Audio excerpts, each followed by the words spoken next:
Training beneath the ancient Bodhi tree was an extraordinary experience for Xiao Yan. He had reached the 9th stage of the 9-star Do Zun realm. His aura was terrifying, for he stood just one step away from the realm of a half-saint, Ban Shang. When he emerged from meditation, the spectacle was astonishing. Cracks in the surrounding space made his presence look even more impressive. Right there, under the ancient Bodhi tree, Xiao Yan taught his opponents a harsh lesson. Now, defeating Han Yu had become easier than ever for him. And just imagine, if Xiao Yan, at the very peak of Do Zun, were to use the clan tattoo that once symbolized the triple flame transformation, his power would rise even further. With that enhancement, he could even face a half-saint on equal terms. And such an opponent soon appeared, Gu Yu, the second Tianzuan of the Hall of Souls. As we mentioned in the previous video, Xiao Yan created the 5-colored Lotus of Annihilation and directly attacked Gu Yu. But surprisingly, the second Tianzuan not only survived, he remained standing in place. By the way, Gu Yu was at an advanced or high level within the half-saint realm. The half-saint Ban Shang stage is divided into initial, middle, and advanced phases, each separated by significant gaps in strength. Gu Yu, the second Tianzuan, stood at the very peak of the advanced half-saint stage. Naturally, this power was far beyond that of a 9-star Do Zun. So how could Xiao Yan possibly survive? Let's take a closer look. After the explosion of the Lotus and the fading of the fiery storm, Gu Yu seemed almost unharmed. His black skeletal form still floated in midair. Xiao Yan was in shock. He could hardly believe that his flame Lotus of Annihilation had failed to harm Gu Yu. But then, under Xiao Yan's sharp gaze, cracks suddenly appeared across the surface of the black skeleton. The bone armor shattered, scattering fragments into the air. The joy in the eyes of the Han clan members quickly vanished. The skeletal armor was destroyed, exposing the true body beneath, also covered in a web of cracks. In the next moment, the skeleton turned to dust. Gu Yu returned to his human form and suddenly spat out a mouthful of blood. His face was pale. Wiping the blood from the corner of his lips, Gu Yu slowly raised his head. Xiao Yan, you truly possess remarkable strength. Even though you injured me, I will still take your life. Before the second Tianzuan could finish his words, the golden giant form of Xiao Yan appeared before him. His metallic fist shot forward mercilessly toward Gu Yu's head. This sudden attack took Gu Yu by surprise, but luckily, he recovered in time. Suppressing his internal injuries, he quickly countered the strike. A violent collision followed. The enormous golden figure staggered back a dozen steps. A clear handprint appeared on the giant's massive fist, the mark of Gu Yu's power. Even severely wounded, the abilities of a half-saint were still terrifying. Gu Yu steadied himself and said coldly, "If you want to kill me, you lack the strength to do so." Rage filled his face. As an ancient and battle-hardened expert, he had never imagined he would be seriously injured by someone from the younger generation, and not even a half-saint, but a mere Do Zun. Xiao Yan truly defied expectations. In fact, had Gu Yu's soul not fled from the skeleton body in time, the damage caused by that fearsome flame Lotus might have left him with wounds beyond recovery. Gu Yu suddenly appeared before Xiao Yan, trying to grab him. However, the space behind Xiao Yan rippled, and a massive hand enveloped him. A spatial crack opened, and a familiar figure slowly stepped out. Yes, help had arrived for Xiao Yan in this dire moment. Although Gu Yu was injured, as a high-level half-saint he still remained a dangerous opponent. Who came to save Xiao Yan? A voice echoed through the skies. Gu Yu, aren't you ashamed to attack someone from the younger generation despite your status? The second Tianzuan was startled. Yao Chen. Xiao Yan was equally shocked by the sudden appearance of his master. "Teacher, why are you here?" The truth was that Xiao Yan had not yet used the jade talisman his teacher had given him for emergencies. So why had Yao Lao shown up?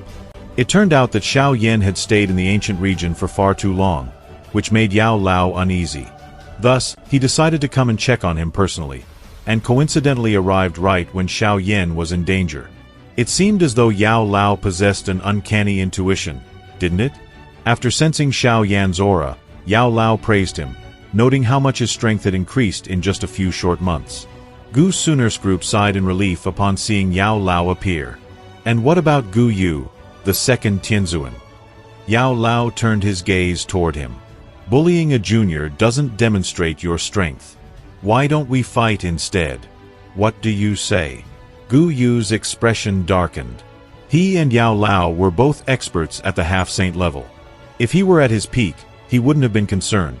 But now, being wounded, his chances of victory were less than 30%. Gu Yu was cunning and deceitful. Realizing his disadvantage, he tried to summon another old expert from the Han clan for help.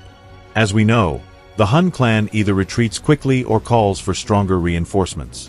But before Gu Yu could act, spatial fluctuations filled the air, and an elderly figure stepped out from a rift. Who was it? Elder Tong Xian. Xiao Yan immediately recognized him as the elder he had once met in the Gu realm. Elder Tong Xian smiled at Xiao Yan, then turned to Yao Lao. You must be the renowned Yao Chen, whose name once shook the Central Plains. Though perhaps now, it would be more accurate to call you Saint Yao. Yao Lao clasped his hands together politely upon hearing Elder Tong Xian's words. General Gu Qingyang and the other members of the Gu clan bowed in greeting to their elder. He briefly explained the situation that had unfolded. The Han clan is becoming more and more arrogant. Gu Yu's expression completely darkened. Both Yao Lao and Elder Tong Xian were elite half-saints.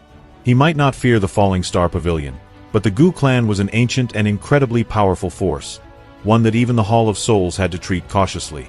Han Yu and the other Han clan experts quickly flew to Gu Yu's side.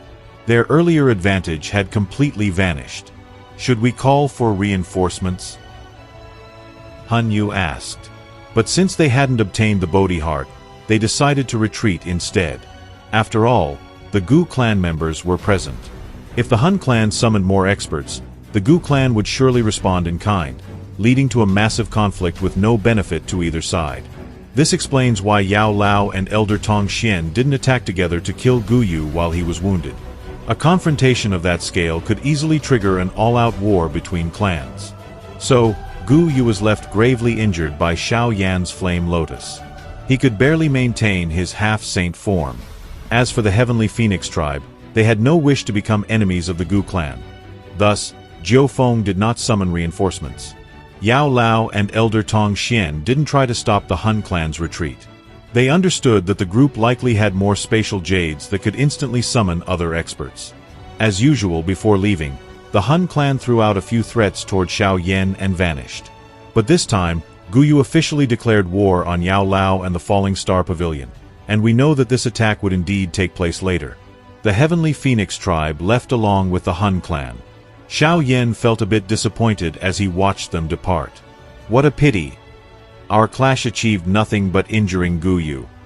But Yao Lao laughed. You've already done something incredible. To wound a peak half-saint is no small feat.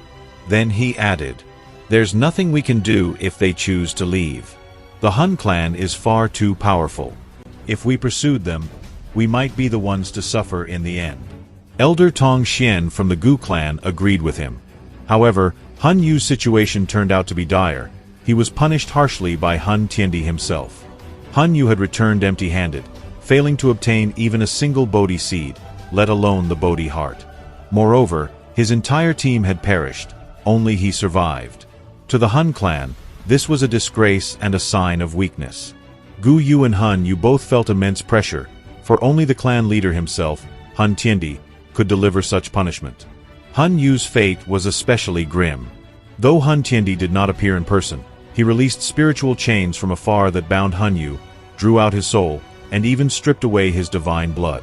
He never appeared again in the novel, leaving it uncertain whether he was killed immediately for his failure or later sacrificed by Han Tiandi during his attempt to reach the Do Di realm. Thus, with the matter of the ancient Bodhi tree concluded, Gu's Sooners group hurried back to the Gu realm. After all, the Gu clan leader, Gu Yuan, was deeply concerned for Gu's Sooners' safety. She bid farewell to Xiao Yan and urged him to be cautious. Xiao Yan nodded.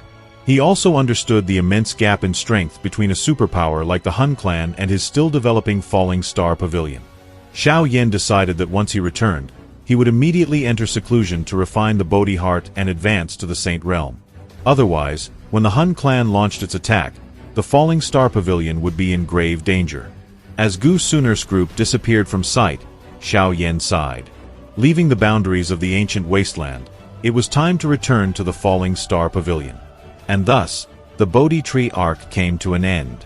Tell us in the comments, did you enjoy this chapter of the story? The next arc will be even more thrilling, the rise of Xiao Yan to the Saint Realm. Thank you all for watching. Don't forget to subscribe, leave a like, and see you next time.